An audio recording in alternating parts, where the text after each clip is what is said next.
Hello friends, today harvest వంకాయలు, కాకరకాయలు, మునగాకు, బంతి పూలు,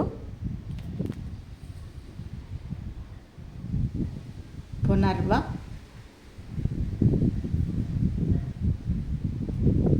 నల్ల అల్లము,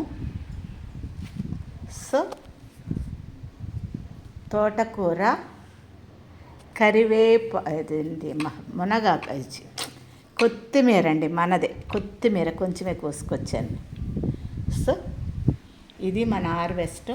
ఇంకా ఉన్నాయి, ఈ టేబుల్ పట్టట్లేదు, వేరే దాంట్లో చూపిస్తాను నేను. నా వీడియో నచ్చితే లైక్ చేయండి, షేర్ చేయండి, సబ్స్క్రైబ్ చేయండి, కామెంట్ చేయండి. నాకు మీరు ఇచ్చే లైక్, షేరు, సబ్స్క్రైబ్ నాకు ఒక బూస్ట్ లాగా ఉంటుంది. Thank you.